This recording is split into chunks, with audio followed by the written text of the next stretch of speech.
Your job as a parent is to make your child socially desirable by the age of 4. Like you want to burn that into your brain, because people don't know that. That's your job. And here's why. It's easy if you think about it carefully. So you imagine you've got a 3-year-old child, so sort of halfway through that initial period of socialization, and you take that child out in public. Okay, what do you want for the child? Who cares about you? What do you want from for the child? You want the child to be able to interact with other children and adults, so that the children are welcoming and smile and want to play with him or her, and so the adults are happy to see the child and treat him or her properly. And if your child's a horrible little monster because you're afraid of disciplining them, or you don't know how to do that properly, then what they're going to do is they're going to experience nothing but rejection from other children and false smiles from other parents and adults. And so then you're throwing the child out there into a world where every single face that they see is either hostile or lying. That's not something that's going to be particularly conducive to the mental health or the well-being of your child.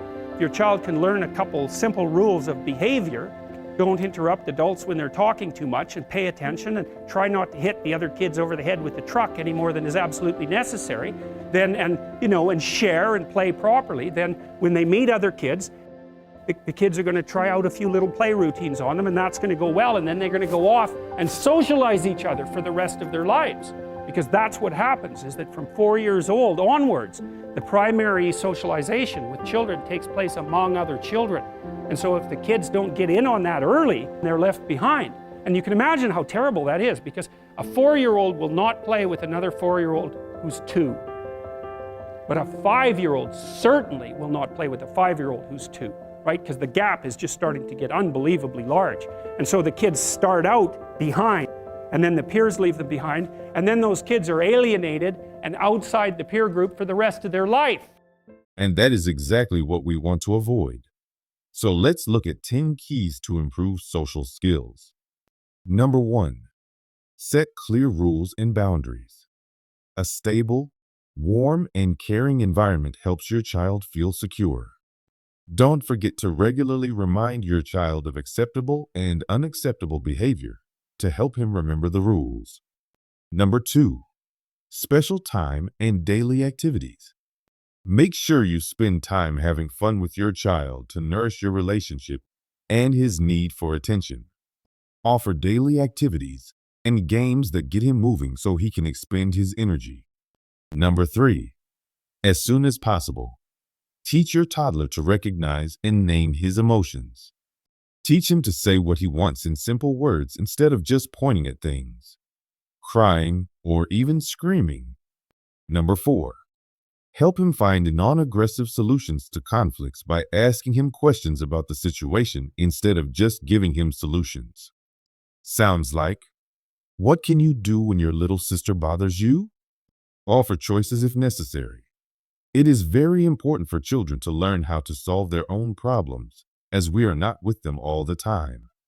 Role-playing is very effective, especially when it's your child's favorite stuffed animals who are doing the talking.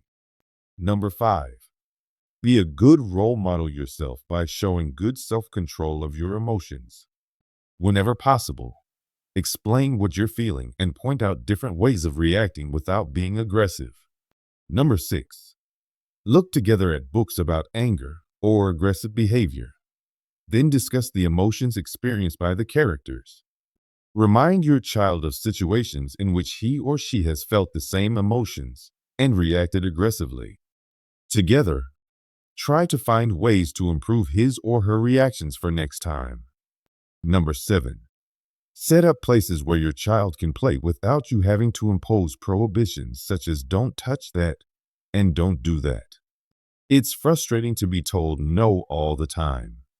If possible, direct your toddler to a permitted activity. Number 8, invite a friend over so your toddler can play with others and develop his social skills. This teaches him or her to share, tolerate frustrations, and deal with petty squabbles. Number 9, compliment your child when he adopts the expected behavior. This motivates him to use the right ways to express his emotions or needs. Number 10, rough and tumble play. These games are normal for children and help them understand the limits of their strength, when to stop, and control their impulsiveness. So don't be afraid to engage with them so they can learn with a caring partner. When children are playing this game together, a parent's supervision can be useful to ensure that they don't reach the stage where one of the players gets hurt. Parents play a very important role in helping them master the subtle difference between physical play and aggression. We hope this video was useful for you. If you want to share experience or advice to the community, don't hesitate to write a comment in the comments section down below. As always, thank you for watching and stay tuned for more content that actually helps parents and children.